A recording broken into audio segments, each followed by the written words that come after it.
ತೋರಿಸ್ತೀನಿ. ತಾತ ಅವಾಗಿಂದ ಎಷ್ಟು ಇಂಟ್ರೆಸ್ಟ್ ಇಂದ ಕೇಳ್ತಾ ಇದ್ದಾರೆ ಅಂದ್ರೆ, ಮೊದಲನೇದಾಗಿ ತಾವೆಲ್ಲರೂ ಈ ಬಿಸಿಲಲ್ಲೂ ಕೂಡ ಈ ಶೆಕೆಯಲ್ಲೂ ಬಂದು ಕೂತಿದಾರ, ಅದಕ್ಕೆ ನಾವು ಯಾವಾಗ್ಲೂ ನಿಮ್ಗೆ ಚಿರಋಣಿಯಾಗಿರ್ತೀವಿ. ಈ ಒಂದು ಮಣ್ಣಿಗೆ ಸ್ಪರ್ಶ ಮಾಡೋದಕ್ಕೆ ನಮ್ಮ ಪಾದವನ್ನ ಇಲ್ಲಿ ತಗೊಂಬಂದು ನಾವು ಇಡೋದಕ್ಕೆ ಇಷ್ಟು ವರ್ಷಗಳು ಬೇಕಾಯ್ತು. ಯಾಕಂದ್ರೆ ಇಲ್ಲಿ ಶಿವಣ್ಣ ಹಾಗೂ ಗೀತಕ್ಕ ಅವರ ಪರವಾಗಿ ನಾವು ಈ ಒಂದು ಪುಣ್ಯಕ್ಷೇತ್ರಕ್ಕೆ ಬರುವಂತ ಅವಕಾಶ ನಮಗೆ ಸಿಕ್ಕಿದ್ದು. ಈಸೂರು ಸ್ವಾತಂತ್ರ್ಯ ಹೋರಾಟಗಾರರನ್ನ ನಮ್ಮ ದೇಶಕ್ಕಾಗಿ ನೀಡಿದಂತ ಹೆಮ್ಮೆಯ ಊರು.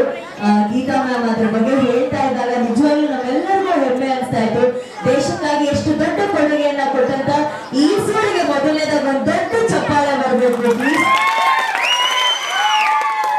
ಹಿರಿಯರು ಯಾವಾಗಲೂ ಒಂದು ಮಾತು ಹೇಳ್ತು. ನಮಸ್ಕಾರ. ಮೊದಲನೇದಾಗಿ ತಮ್ಮೆಲ್ಲರಿಗೂ ಧನ್ಯವಾದಗಳು. ಈ ಬಿಸಿಲಲ್ಲೂ ಕೂಡ ನೀವು ಎಲ್ಲರ ಮಾತುಗಳನ್ನ ಕೇಳಕ್ ಬಂದಿದ್ದೀರಾ ಅಂದ್ರೆ ಖಂಡಿತವಾಗ್ಲೂ ನಿಮ್ಮೆಲ್ಲರ ಪ್ರೋತ್ಸಾಹ ಸಪೋರ್ಟ್ ಇದೆ ಅನ್ನೋದನ್ನ ನಾವು ಇದ್ರ ಮೂಲಕ ತಿಳ್ಕೊಳ್ಳೋದಕ್ಕೆ ಇಷ್ಟಪಡ್ತೀವಿ. ಫಸ್ಟ್ ಬಂದ ತಕ್ಷಣ ಇಲ್ಲಿ ಮಗು ಅಪ್ಪು ಸರ್ ಡಾಲರ್ ಹಾಕೊಂಡಿದ್ದಾರೆ. ಅದ್ ನೋಡಿದ್ರೆ ಗೊತ್ತಾಗ್ತದೆ ಈ ಕ್ಷೇತ್ರದಲ್ಲಿ ಎಷ್ಟು ಪವರ್ ಇದೆ ಅಂತ ಹೇಳ್ಬಿಟ್ಟು.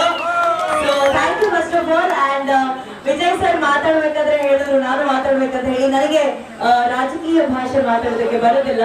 ನಾನು ಇವತ್ತು ಕೇವಲ ಅನುಶ್ರೀಯಾಗಿ ಬಂದಿರೋದು. ಅಪ್ಪು ಸರ್ ಅಭಿಮಾನಿಯಾಗಿ, ಶಿವಣ್ಣ ಅವರ ಅಭಿಮಾನಿಯಾಗಿ, ಗೀತಕ್ಕ ಅವರ ಅಭಿಮಾನಿಯಾಗಿ ನಾನು ಇಲ್ಲಿ ಬಂದಿರೋದು. ನಮ್ಮ ಕಲಾವಿದರ ಪರವಾಗಿ ನಾನು ಕಲಾವಿದರಾಗಿ ನಮ್ಮ ಕನ್ನಡ ಚಲನಚಿತ್ರರಂಗದಲ್ಲಿ ಏನೇ ಒಂದು ಸಮಸ್ಯೆ, ಏನೇ ಒಂದು ತೊಂದರೆ ಆದ್ರೂ ಮೊದಲು ನಿಲ್ತಿದ್ದಿದ್ದೆ ದೊಡ್ಡಮನೆ ಕುಟುಂಬ. ಅಪ್ಪಾಜಿ ಆಗಿರ್ಬೋದು, ಪಾರ್ವತಮ್ಮ ಆಗಿರ್ಬೋದು, ಈಗ ಅದರ ಸ್ಥಾನದಲ್ಲಿ ಶಿವಣ್ಣ ಇದ್ದಾರೆ. ನಮ್ಮೆಲ್ಲರ ತೊಂದರೆಗೆ ಸ್ಪಂದಿಸುವಂತಹ ಅಣ್ಣ ಖಂಡಿತವಾಗ್ಲೂ ಇಲ್ಲಿ ಎಲ್ಲರ ತೊಂದರೆಗಳಿಗೆ ಗೀತಕ್ಕ ಅವರು ಸ್ಪಂದಿಸ್ತಾರೆ ಅನ್ನೋ ನಂಬಿಕೆಯಿಂದ ನಾವಿವತ್ತು ಇಲ್ಲಿ ಬಂದಿದ್ದೀವಿ.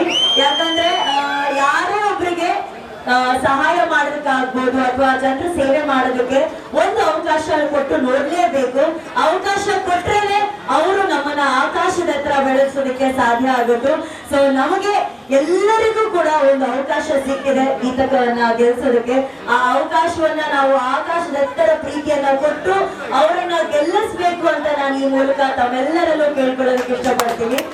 ಅಂಡ್ ಇಲ್ಲಿ ಸಾಕಷ್ಟು ಮಹಿಳೆಯರು ಬಂದಿದ್ದಾರೆ. ಹೆಣ್ಣಿಗೆ ಹೆಣ್ಣೆ ಸಾಥ್ ಕೊಡ್ಬೇಕು ಅನ್ನೋ ಹಾಗೆ ತಾವೆಲ್ಲರೂ ಸೇರಿ ಈ ಬಾರಿ ಗೀತಕ್ಕನನ್ನ ಗೆಲ್ಸಿ ಅಂತ ನಾನು ಒಂದು ಹೆಣ್ಣಾಗಿ ಕೇಳ್ಕೊತಾ ಇದ್ದೀನಿ. Thank you.